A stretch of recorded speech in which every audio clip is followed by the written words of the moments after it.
We're live. Well, sorry for the slight delay for today's meeting. Previous chair just ran over time a little bit. I was ready to go at 3 o'clock. This week. Excellent. So we just work our way through a bit of housekeeping to start with. I've got two apologies, which is from Councillor Potger and Councillor Kidd. Moved, yes, thank you. Second, Barry. All those in favour? Aye. Carried. Any declarations of interest? No. That's fine. We've got nobody in public forum. Okie dokie, so we just work our way through a number of minutes from previous meetings. So the first one on the agenda is the minutes from the hearing of the disability policy held on the 17th of September. So I'd move that we receive the minutes and adopt the recommendations to council. Second that. Second, Leslie? Yep. Any discussion on those issues? No, nothing at this stage. I just have the one issue, Darren, so I had the opportunity to read through today. There was a lot of discussion about the sign language issue, and it doesn't just affect council, it affects health, it affects doctors, schools, and the list government departments, the list goes on. And I understood the only active person we had was Dunedin based, and so bear with me if I seem a little bit ignorant to the issue, but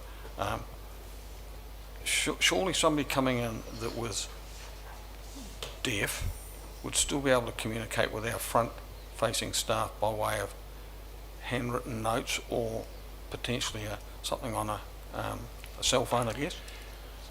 One-on-one, yes, Yep. but the message about sign language interpreters was more pertaining to meetings. To meetings. Yep. Okay, because I think last term that was raised last term as well about whether we would have somebody signing here as well. Yeah, okay.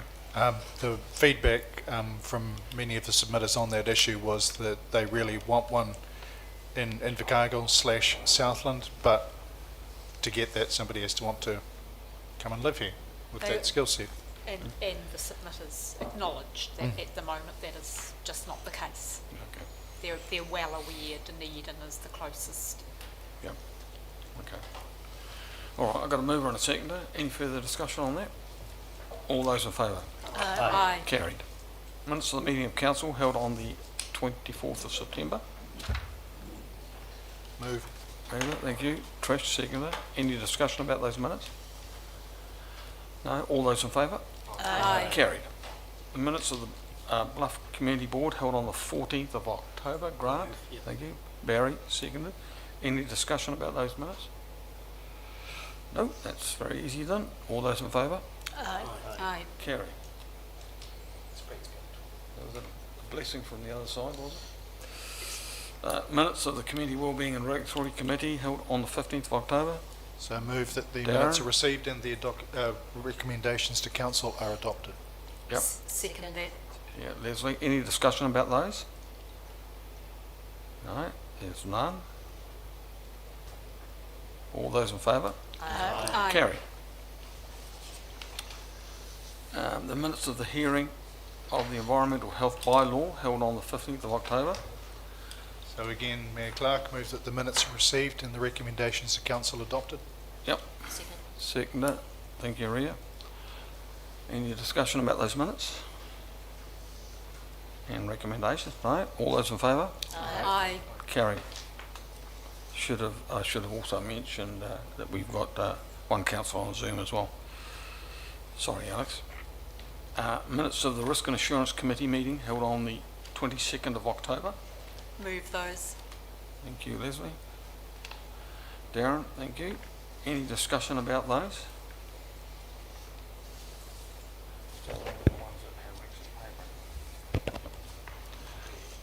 No? Yep. All those in favour? Aye. Carried. Aye. Minutes of the extraordinary council meeting on the 22nd of October. Grant, thank you. Trish, thank you. Any discussion about those minutes? All those in favour? Aye. Carried. Minutes of the Infrastructure and Projects Committee meeting on the 8th of October. Grant, thank you. Seconded. Second, Ms. Leslie, yes. Any discussion about those minutes? Yes, Barry. Yes, I've got an issue with on page 12 of 16, where there was a request from a paper to be brought back for the cultural preferences of 1F and 1G. Yes. It was moved by me, Yeah. Councillor Boyle. I'm pretty certain Councillor Boyle seconded it. I'm certain Councillor Crackett was opposed to that. Yep. I'll recall that. They did not want me to bring that up. So, Yep. in reference to that, apparently there hasn't been an answer back from Te Rama. And I'm thinking of the ratepayers of Invercargill and Bluff here. The difference between 1F and 1G is very significant. And if we can't get an answer from Te Rama of why they picked 1F over 1G, I think it's very irresponsible. Yep. And I'm going to be wanting an answer from that. As we get into a further paper a bit later on, I'll ask Erin to respond to that. All right, any further? Sorry, Mayor Clark and councillors, can you please just pull your microphones right in close today? We're just having a bit of difficulty hearing on live stream. Thank you.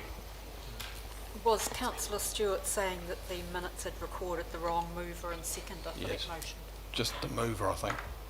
It Well, definitely the wasn't. mover's recorded as Councillor Boyle. I think if you look back on it, I moved it. Yep. And it was unpopular at the time. But it definitely wasn't Alex. I remember Alex advising that she thought that would create some divide. So, We will check and correct yep, as required. thank you. Any further discussions on those minutes? No, being none, all those in favour? Aye. Carried. And local water done well update.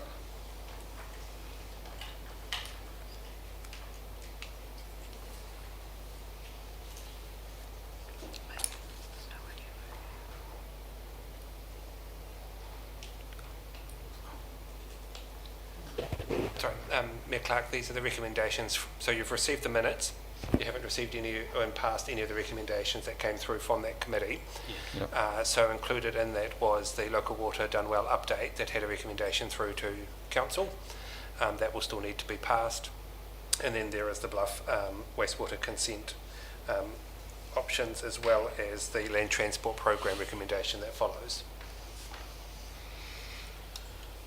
Okay, can you scroll down so I can see what the recommendation 10 is?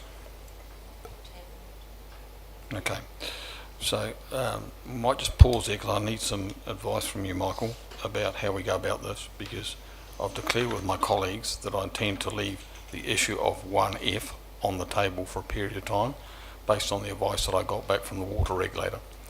So this is, for this to go through, that creates some issues for that. Yes, so Mayor Clark, what you can do is pass the recommendations, which is showing 9 and 12, local water done well, and the major late item, the land transport program funding.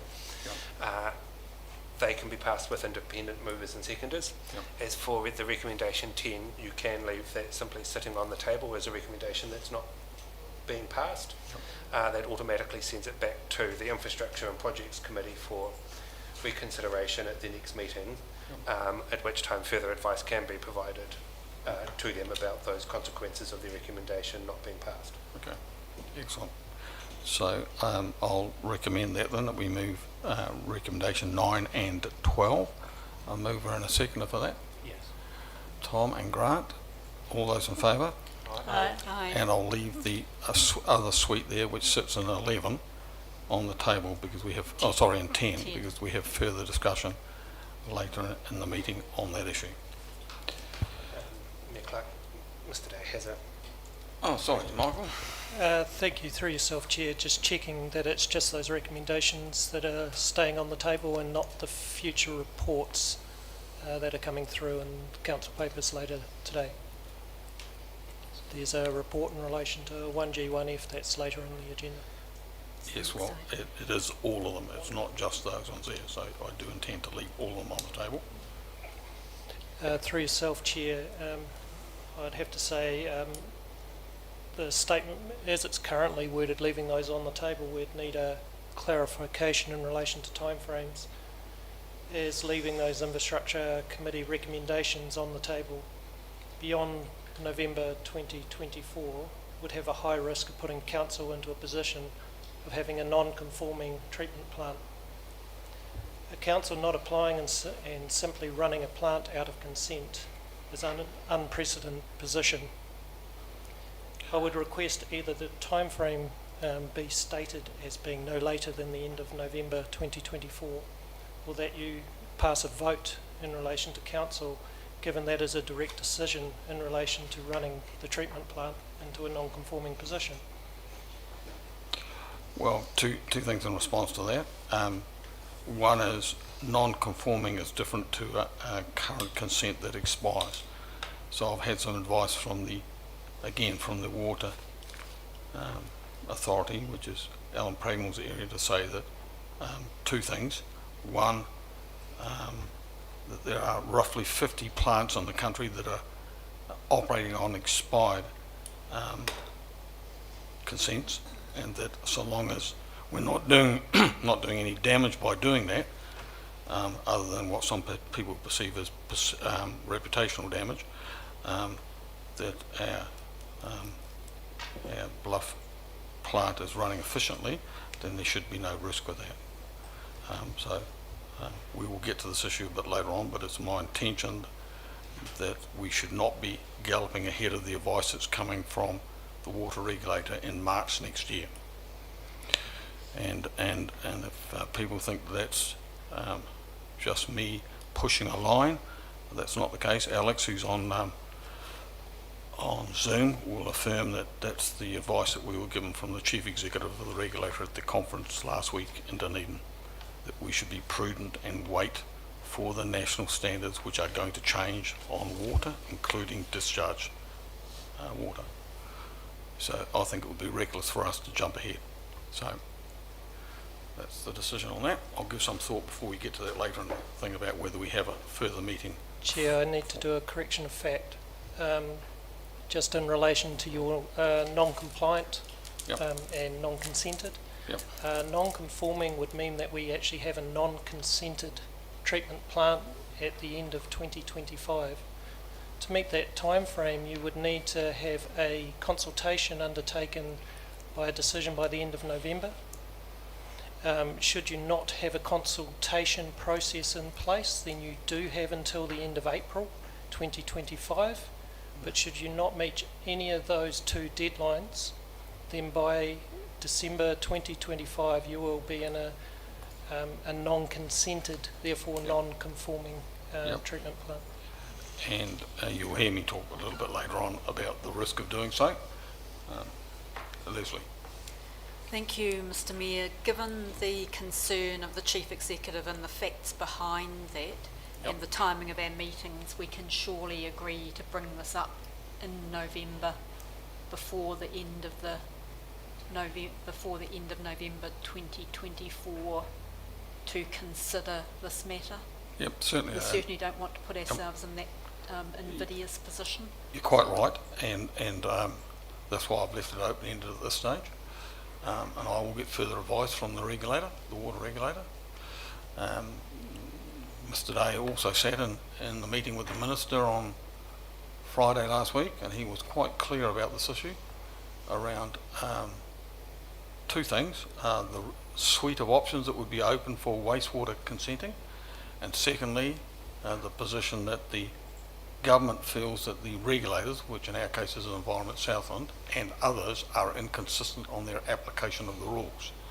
So both those things are going to change as we get part way through next year. Yes, well, Ministers' opinions and timing can change dramatically, and given the CE's concern, I Yep. think it would be well within our purview to make Yep. sure we've considered it in November Yep. before the 30th. Happy to do that, but that does not mean that we'll necessarily make a decision. Happy to review it and get some more information, but it would be remiss of us, in my view, to make a decision which could cost tens of millions of dollars if we don't have to. But my point is it's not remiss of us to bring it up in November Yep. to avoid what the CEO was warning us of. I didn't say we wouldn't do it. I just wanted to be clear that November is not the decision-making day. Ria and Aaron. Ria. I'm just, for process reasons, I'm wondering who the gentleman is on Zoom. Through yourself, Chair, that's a legal representative in relation to next report, the next report, which is that bluff consent report. So, Meredith Green. Thank you. Aaron, wherever you are. Thank you, Chair. I just wanted to confirm that I have been chasing up Te Mara Arawai and DIA today just to clarify the statements that were made around that webinar that the Mayor is referring to, with my expectation that I thought it would be highly unusual for Te Mara Arawai to be recommending that a council run a treatment plant out of consent. Indeed. The advice that I've had from them just prior to coming into the meeting, and this is from the team that are putting together the standards, is that while the new standards will be looking to be released in March, that will be for consultation with no finalisation of those expected until at least August. That the standards are around if you discharge to water, being consistent around, for example, the contaminants that would need to be treated and the levels that you would need to reach, and similarly if you discharge to land, similar parameters that you would need to meet, but that it will not be getting into that conversation between whether you discharge to land, whether you discharge to water, how you meet cultural considerations, that it's simply around discharge standards. And they were very clear to note that whilst they are saying to councils they need to be aware of those new standards, they are saying that in light of councils submitting their plants for consent and keeping aware of the standards, they are certainly not suggesting that councils don't lodge a new consent and simply run the plant out of consent. They are saying it with their expectation is that you would still lodge a consent application, enliven that provision that's been spoken about previously under section 124 of the RMA, to allow you to keep a live consent whilst you move through the process.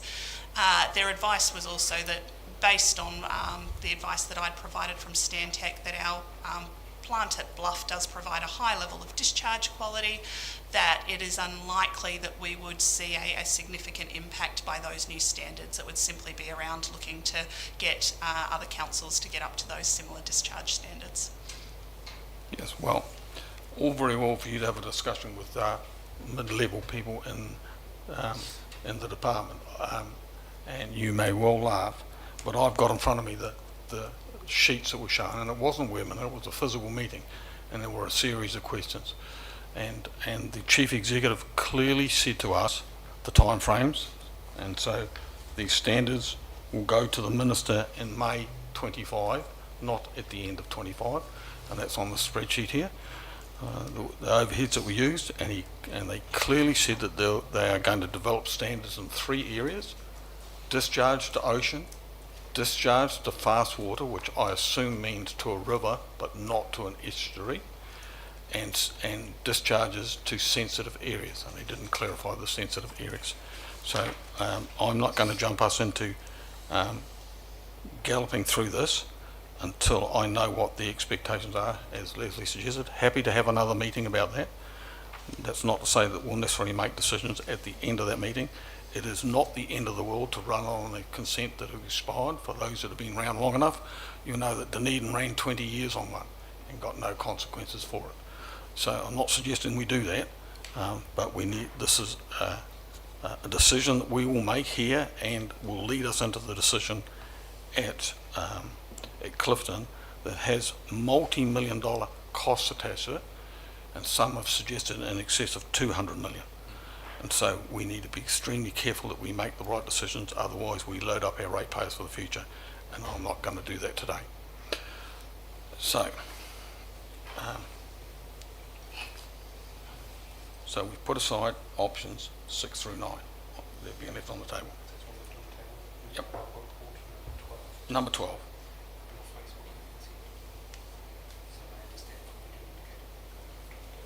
Yep. So again, the paper that comes forward from management, which is a Bluff wastewater consent paper, 1F and 1G, is also left on the table for a meeting, hopefully in the next month or so, that we can sit down and have a cleared picture on what we are facing. I'm not sure I agreed with a lot of the stuff that was in that paper anyway, and I find it a little bit ironic that one of the key things that some members are facing around 1F, 1G, 1A is to understand from iwi where they sit on 1G, and 3 weeks later we don't have that. So I guess that's a frustration. So that paper is also left on the table as part of the suite of papers.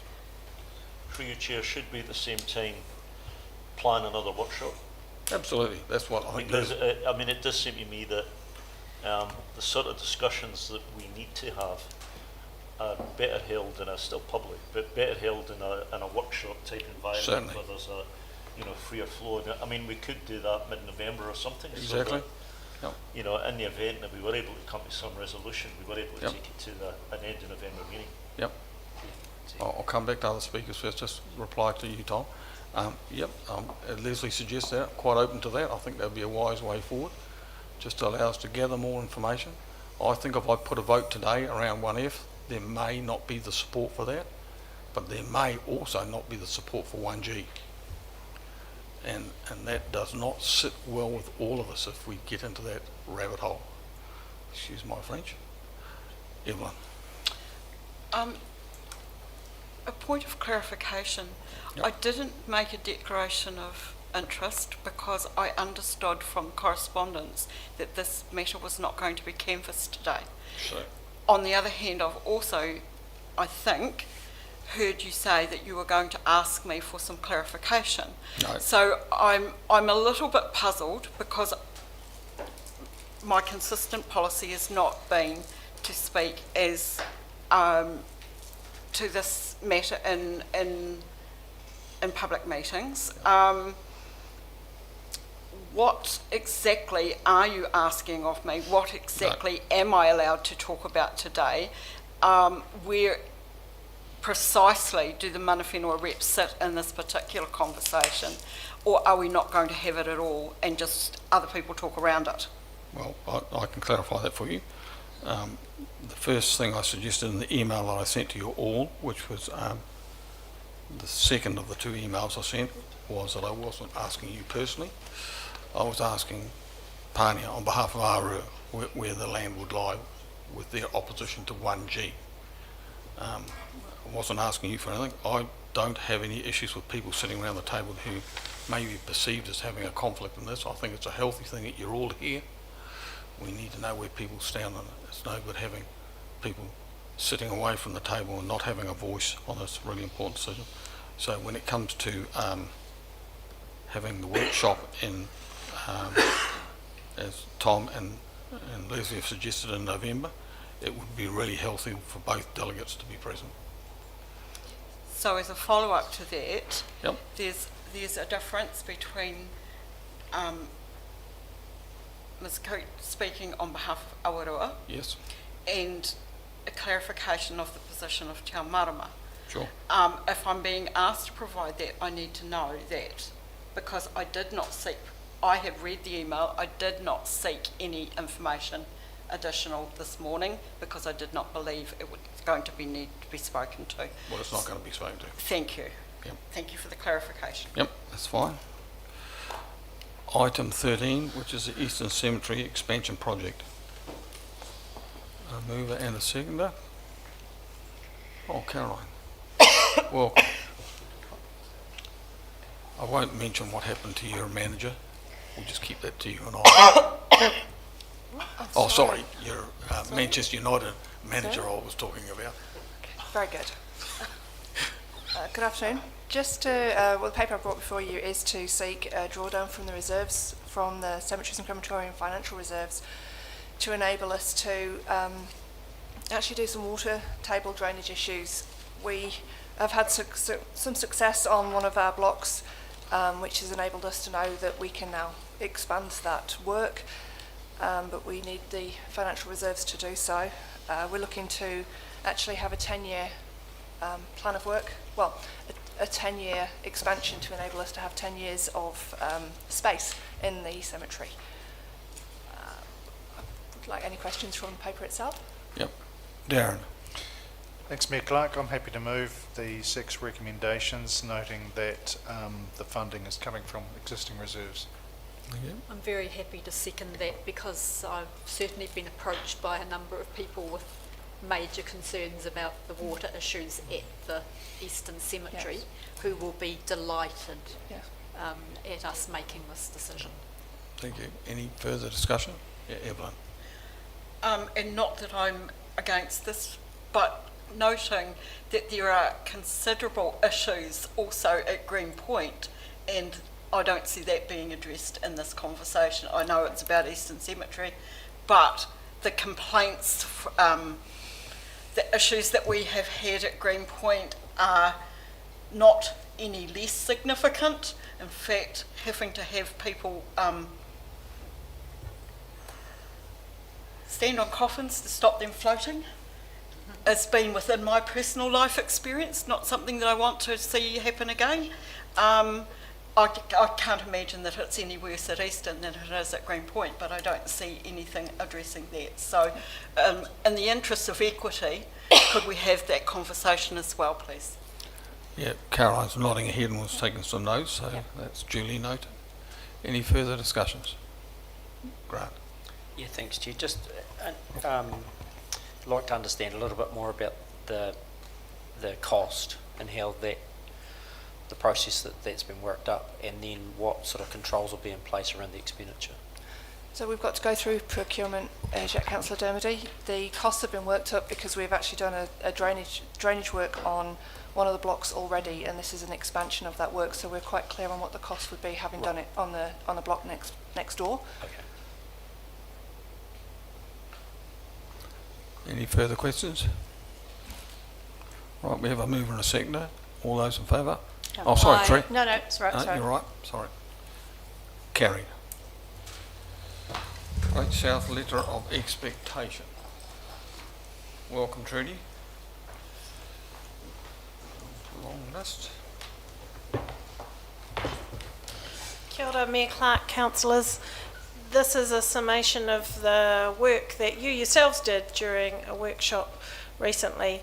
So what happens from here is, once these are approved, these go through as a draft towards the letter of expectation or statement of intent for Great South as a region. As per the Constitution, those voting members, and we're a voting member, will vote on what to put in that letter of expectation, and that comes through for next year in terms of what the organisation does from a regional development perspective from 1st of July 2025. Yep, thank you. The main change probably from the past, or addition, is in 4C, which at the last meeting with Great South we asked them to maintain the focus of advocating for us at the national and central government level as well, which they do really well at and have some very good contacts. Any questions, councillors? Yeah, Grant. Yeah, thanks, Chair. It's more just a comment, really. And I think you've done a really good job, Trudy, of reflecting what we wanted, which was enough scope to give Great South some freedom to be able to deliver, but equally enough focus. And I look particularly for how you've worded the Bluff piece in E, and I would take that in D, you know, we're talking about Te Anua and those sorts of things as they come on stream, that Great South's working to leverage those opportunities around there. So, yeah, well done. Thank you. Any further questions? No? A mover and a seconder? We got that? Move. No? Thank you, Leslie. I'll move And- all yep. the All four all of the them, yep, recommendations. with the subsets, and thank you, Tom. All those in favour? Aye. Carried. Meeting dates for 2025. Move the three recommendations. Thank you, Mayor Clark. I was just going to quickly add in there, but Yeah. Councillor Ludlow Fine, has I'll beat do me it. to it. Recommendation 3 is there. Just we always ask whether you would like to move your starting time forward to start your meetings at 2 o'clock rather than 3 o'clock. It's something we always check to make sure that we've got the starting time right for councillors.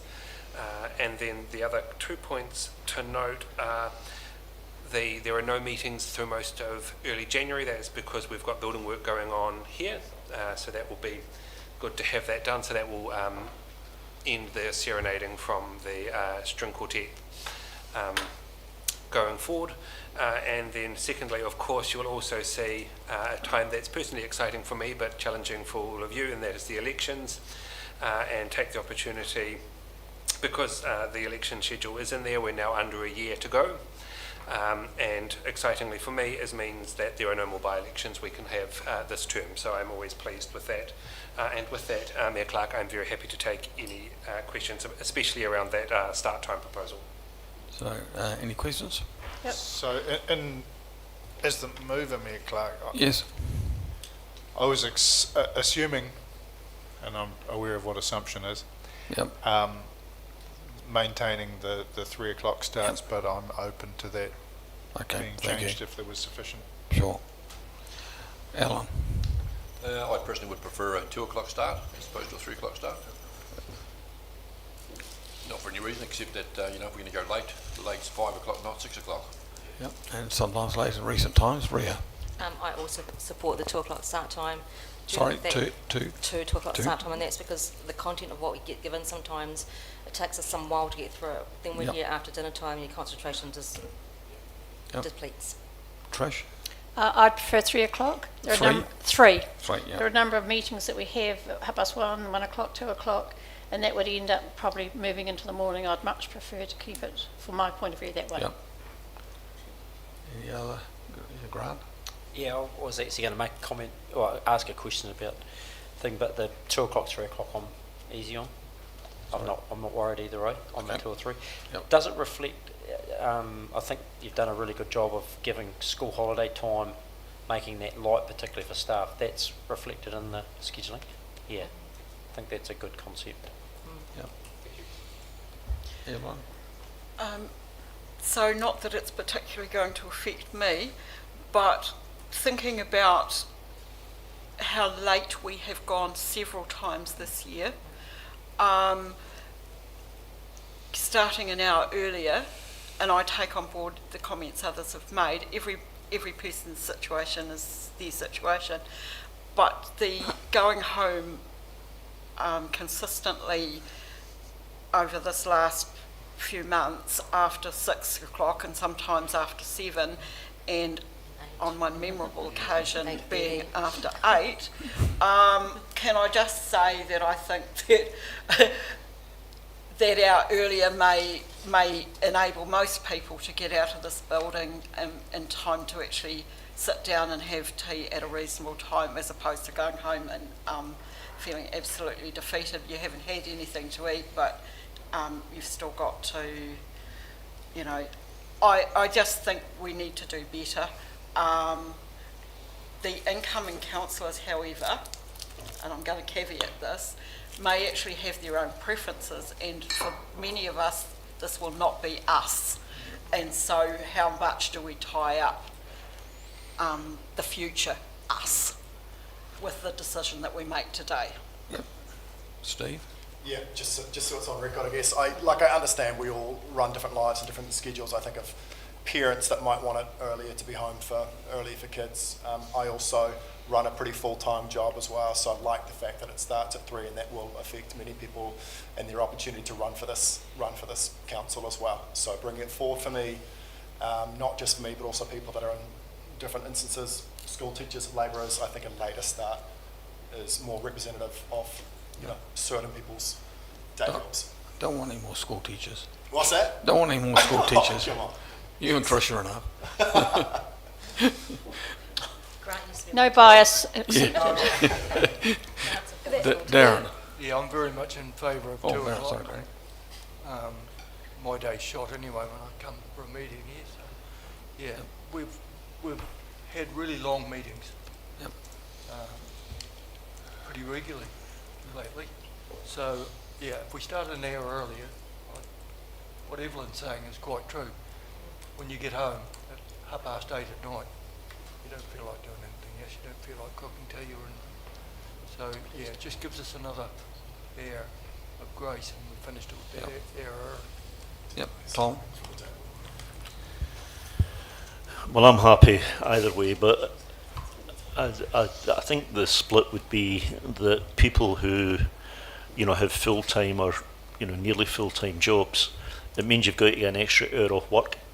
Yep. If you start at 2 o'clock, it would be difficult, you would think.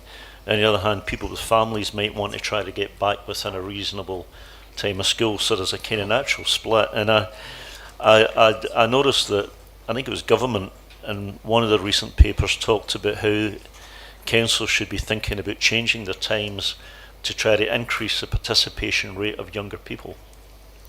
Yeah. And I read that, and I wasn't quite sure whether they mean start later or start earlier, to be honest. It was one of the two. I probably took it as meaning, tend to start later, because that would mean people who have full-time jobs can still participate in council. So maybe a question to Michael Morris. Have we seen anything come through about that government point about participation and how timing of start might influence it? Through you, Mayor Clark, it is not something that we have seen directly. It is something that is often mentioned as a barrier for people standing for council, is the start times. But I also note that throughout councils, and even just in the Southland region, councils start at all sort of different times. We're 3 o'clock, Gore I think start at 4 o'clock, and Southland District tend to be all day. All day. So there is a wide variety of what works. It's essentially finding a time that works for the majority of people, and then as Evelyn has said, the incoming council will be able to set their own time periods when they take office in October, November next year.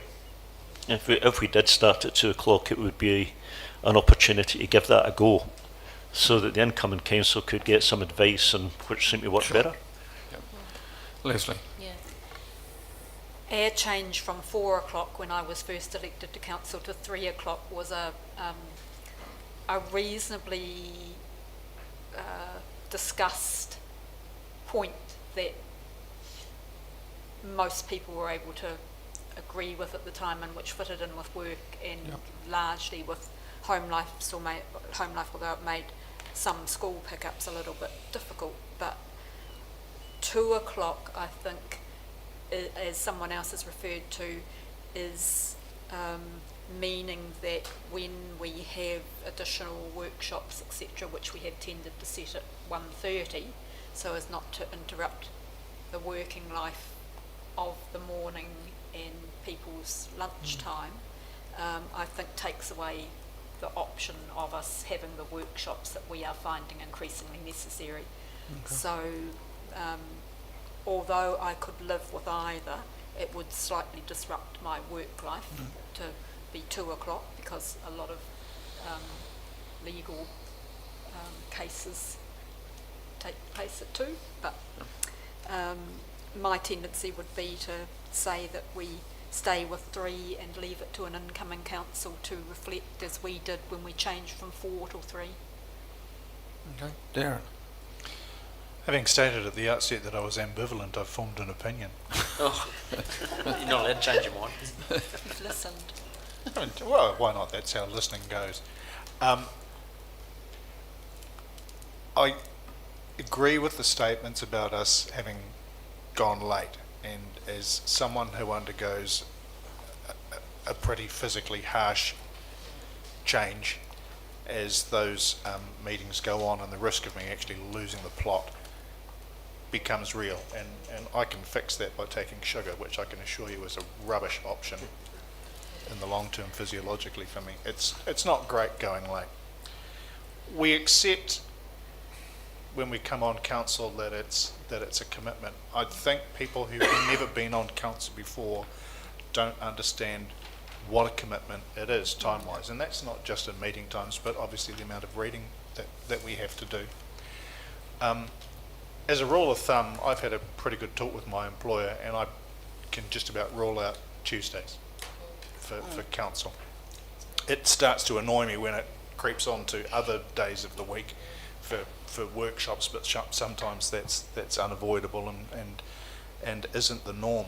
I'm quite open to the idea that Tom expressed of trialling that 2 o'clock, and that means that the next council has the opportunity to compare the experiences of the 3 p.m.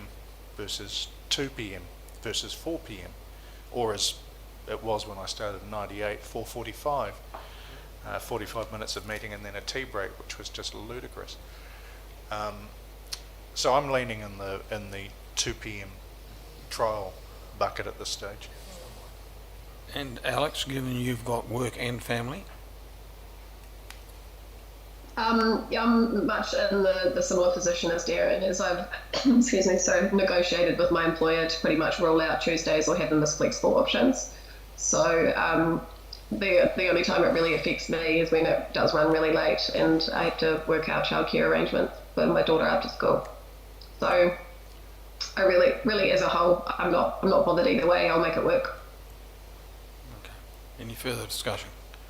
All right, quick show of hands and we'll just plug for the 2 o'clock one to start with, and start it in the new year when we come back and when it is mid-January, and we can trial it for a number of months to see how it goes. So those in favour of a 2 o'clock start as opposed to 3? 1, 2, 3, 4, 5, 6. God, you know where this is going, don't you? and Alex. Oh, okay. And sorry, can I just have the hands again, just to make sure?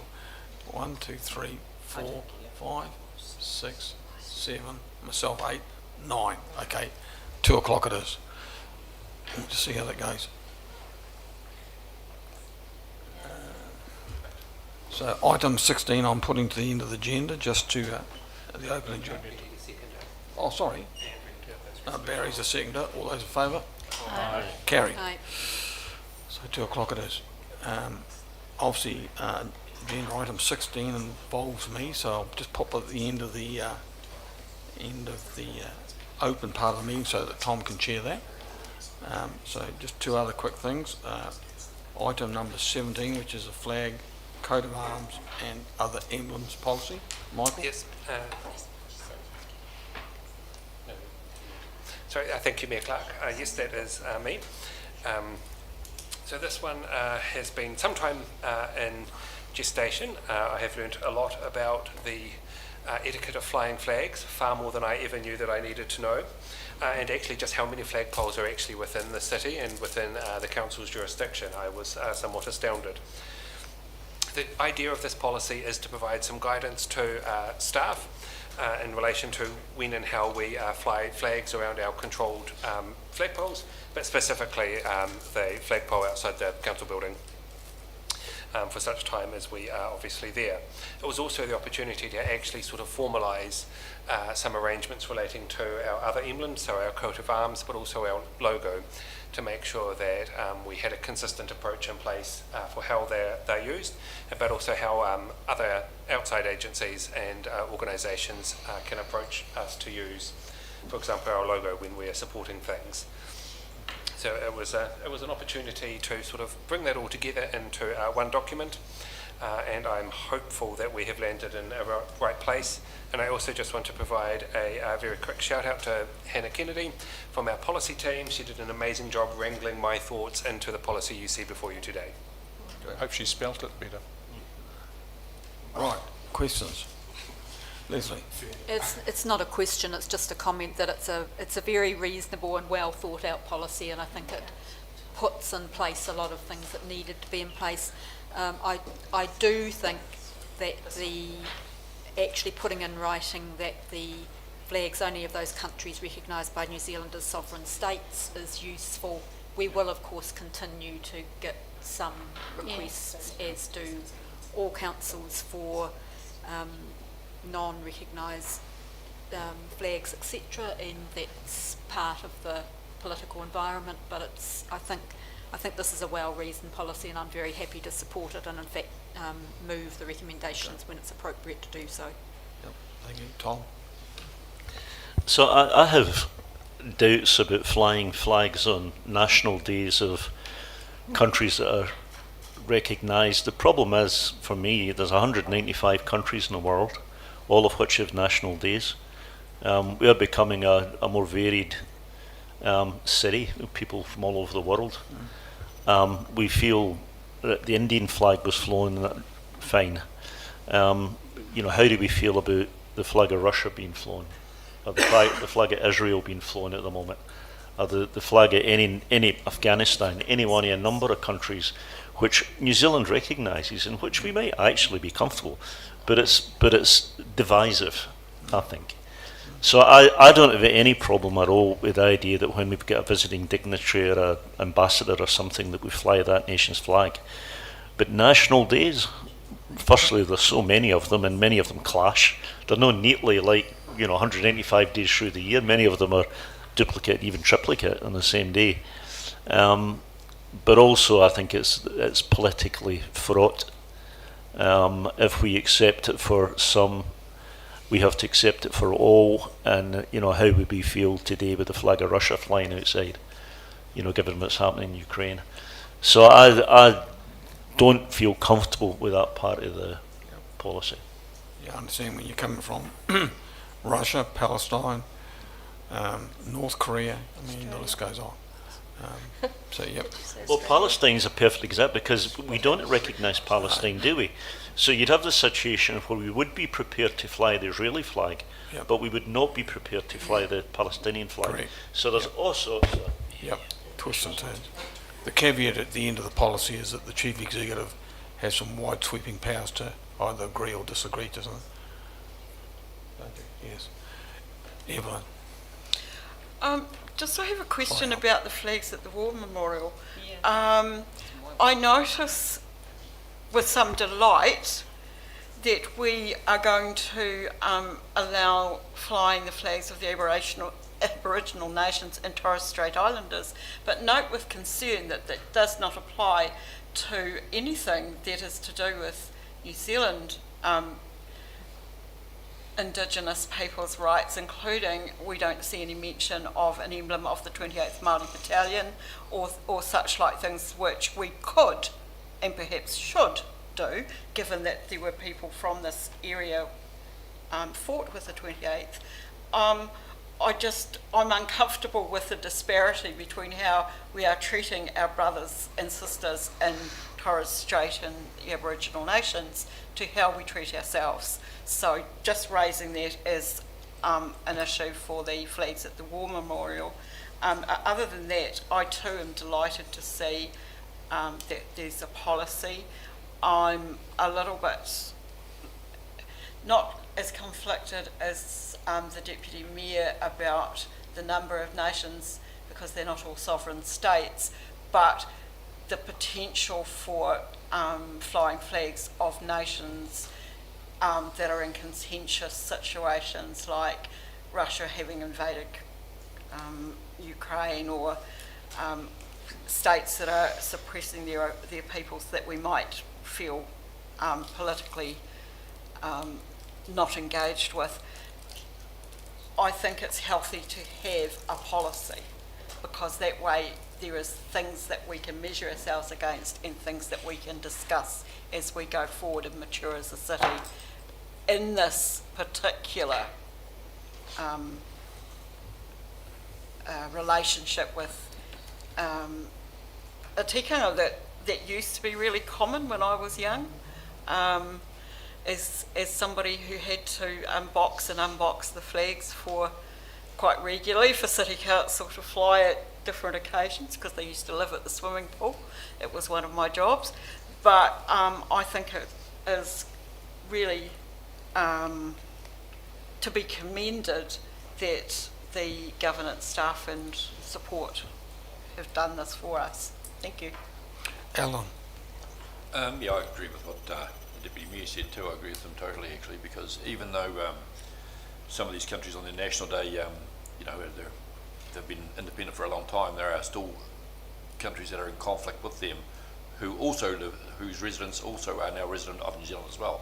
Like, you know, for instance, say it's India, we've got Pakistan and Bangladesh, who both don't, they're favourable towards India and, you know, and they still have troubles now. So I would say that we should never have a foreign flag flying unless that perhaps a government minister from that particular country was actually here.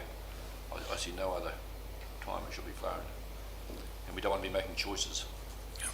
Anya. I just want to add on from Mrs. Cook's statement, just in regards to the half-mast flag. I'm just trying to get clarity around that, given that we often will half-mast at War Memorial, RSAs, those types of places, when a member has passed. But within this policy, is permission need to be sorted? Sorry, Mayor Clark. So no, the short answer is no, but you cannot fly the New Zealand flag at half-mast unless directed by the government. So the RSA shouldn't be flying the New Zealand flag at half-mast for the passing of a member, and in accordance with the government policy on this, they send the directive when we are to half-mast the New Zealand flag, but a house flag, such as our council flag, can be half-masted at an appropriate occasion when directed by either, in this, under the policy, the Mayor or the Chief Executive. But not that wouldn't include the RSA. The RSA have their own flag policy at their own facilities. This is simply council-controlled flag policy. Leslie. Thank you, Mr Mayor. I just wanted to comment. I must admit I had assumed that the flags of the New Zealand Armed Forces would actually include such as 28th Maori Battalion and others. It hadn't occurred to me that that wouldn't have encompassed all those. It includes all the any battalion standards. I thought any battalion would have been included in there. Yes, it's a flag of the armed forces. So of course all of the military forces have their own flags, and then of course each of the battalions, including historic battalions such as the Māori Battalion, Otago Mounted Rifles, the Maori Battalion, all had their own battalion standards, or regimental standards. Yeah, that's what right. So I just wanted to clarify. That's what I had definitely understood there, that it would encompass all. Ria. Thank you. Thanks, Michael, for bringing this policy to us. Thank you for clarifying about the Māori Battalion, because that was my same thoughts when Mana Whenua, Evelyn suggested that too. It's a tricky situation. The New Zealand government does have the say over certain things with flags around the country when certain things happen, but I actually, to what Tom and Alan have suggested about the different states and different flags, you'd kind of want to use your common sense really, and this policy would actually dictate that that is actually used. My other question is, when ambassadors come to the city from other countries that are a part of our Commonwealth, are we, it doesn't, I mean it says in Word that it includes heads of states, but we also get quite a few ambassadors visiting as well. So would it? Yes, I know. So I can clarify that. We've had Thailand, India, and about to have Australia, and my understanding is we don't do the flag on those days. For ambassadors? Oh, we do? If we have the flag of the nation of the ambassador come in, we will host it, or the ambassador or any member of the diplomatic we can't be mission. doing Australian flag. We even have the Australian flag. Well, even Trish said something about Just Australia earlier. One would expect we had the Australian flag. Yep. No, that's good. All right, any further discussion? No? Right, we'll put the motion, given that... We've got a mover, not a seconder yet. Right, a seconder. Darren, thank you. All those in favour of the policy? Aye. Anybody opposed? Yes. Tom? Alan? No. Do you want it recorded? Yeah, and can I just make, I know you're making Ria's point about we can use common sense. You cannot say that we have a policy for flying national flags and then say the officers have got some discretion in that. That, for example, if Russia comes, we say, no, you can't do that. You either have a policy of flying the national flags or not. So that's, if we have a policy of flying national flags on request, then officers are not going to have any discretion at all. So I'm opposed to that, and I wouldn't mind, Chair, if you would. If I move that you do not include that, I'd be interested to see who. No, we've already had the motion on that, Pardon? which is in the policy. Can't go back. We can't go back, sorry, Tom. Okay. Yep. And Michael's going to contribute. Through yourself, Chair, I was actually going to mention it says we can fly the national flags, of the, but they have to be of recognised sovereign. It doesn't say we have to fly those flags. It gives the option in relation to the policy. It doesn't say we will fly them every time. Just from that gives the ability for us actually to make a call in relation to the ones that you're mentioning, Deputy. Okay. All right, moving on to item number 18, which is the Chief Executive's Manager Report. The floor is yours, Michael. Thank you. Through yourself, Chair, I'll take the report as read, but I just wanted to quickly highlight one of the items, which is we've got another reform that's been moved before us, which is the BCA or building control side of it. So I just wanted to highlight building consenting, sorry. I just wanted to highlight that one's in its very early stages, and it's very much a push for regionalisation, not looking at it from amalgamation, those sort of words that we've heard in the past. So it's something that obviously from a best practice perspective we've looked at in the past, and we continue to look at how we can provide good service in relation to our consenting. I don't want to send fear to my team that there's an amalgamation component being talked about, so just wanted to make that clear that they are focusing very early stages, and it's more around a review of services on a regional perspective. The other big one I would just like to highlight is in relation to the data around climate change and weather predicting forecast system, the money that the government's looking at investing into there. We've had our own events down in the deep south of recent times, so we're watching that with interest, and obviously looking forward to getting a more fine-tuned forecasting system in place so we can be abreast of what's happening from a climate perspective or an impact in relation to those changes. Thank you, Chair. Okay, any questions for the Chief Executive? Yes, Evelyn. Just in relation to the last comment,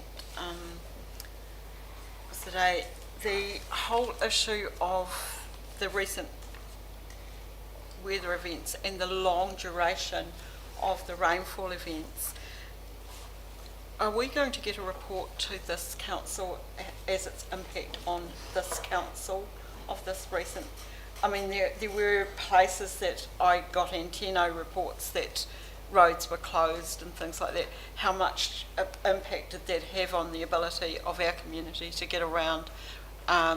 If we look at delays, repairs, all those sorts of things, how long does it take for that to feed into our information systems and come back to us either through infrastructure or somebody else? Through yourself, Chair, we can do a report in relation to different instances. However, they all feed into our infrastructure strategy going forward in relation to our maintenance and renewals and repairs. We work on a principle that all data is good data from perspective of feeding into that. So take comfort that that information is going into the infrastructure plans going forward, so they look at the hot spots associated to that. We've still got data from the 1984 floods that we're looking at in relation to hotspots that we're working through. Having said that, if anyone wants to see that, because I know public might be interested, that's all in your infrastructure strategy. Have a look at that and see what we're focusing on from repair strategies. Yeah, I just felt like we tend to focus on did we have to declare a state of emergency or something like that, but on the other hand, what I'm aware of is that constant events like this can degrade our roading or degrade a bridge, and it's a slow creep thing. Also, the feedback from public who are disrupted by some of those increasingly frequent road closures in some of those hotspots. How long does it take before we hear about that? Thank you. Through yourself, Chair, I'll take that away to have a discussion with my GM of infrastructure to see when we can provide a report, but that would be to the infrastructure committee with your wishes, the chair. Yep. So we'll look at that and I'll see what we can do in relation to timeframes. Yep. Trish? Sorry, I'd just like to make a comment to that. We have to be very careful that we don't get into operational matters. I understand what you're saying, Evelyn, but I just feel that we need to trust the systems and that they've got them in place and that they will bring them to us. Just my thoughts. Thank you. Just my reflection, certainly Emergency Management Southland put out quite extensive details when we have events, including just excessive rainfall that we've had in recent times. They've been a little bit understaffed in recent times, so hopefully that will pick up with some new appointments shortly. Any other questions? No? We have a mover and a seconder? No? A mover, thank you. And Barry? All those in favour? Aye. Carried. The floor is yours for a minute, Tom. Okay, so I'll stay here. I don't think there's any need to go up onto the podium. So this deals with the recommendations that came from the extraordinary meeting which was held on the 26th of July, which was the Code of Conduct meeting. There were 6 resolutions passed by Council that day, one of which was resolution number 4, which was that Council resolves to review the outcomes of the resolutions moved today regarding this Code of Conduct at the October full Council meeting, and of course here we are. Of the 6 resolutions passed, only really 2 required to be reviewed, the other ones being procedural. So the 2 required to be reviewed was whether Council had received a sincere apology in person from the Mayor and in public at a full Council meeting, and secondly, resolution number 3, that Council resolves to send a letter of censure to the Mayor. Both of those have been fulfilled, subject to any questions that anybody might have. So we are asked to receive the report and to resolve that those 2 resolutions have been met. Will someone move that? Thank you, Barry. Seconded by Trish. Is there any discussion? If not, those in favour say aye. Aye. Against, carried. Thank you. Back to you, Mr. Mayor. So that's the, thank you for that. So that's the end of the public part of our meeting. So if somebody'd like to move that we go into public excluded. Seconded. You're too quick for me.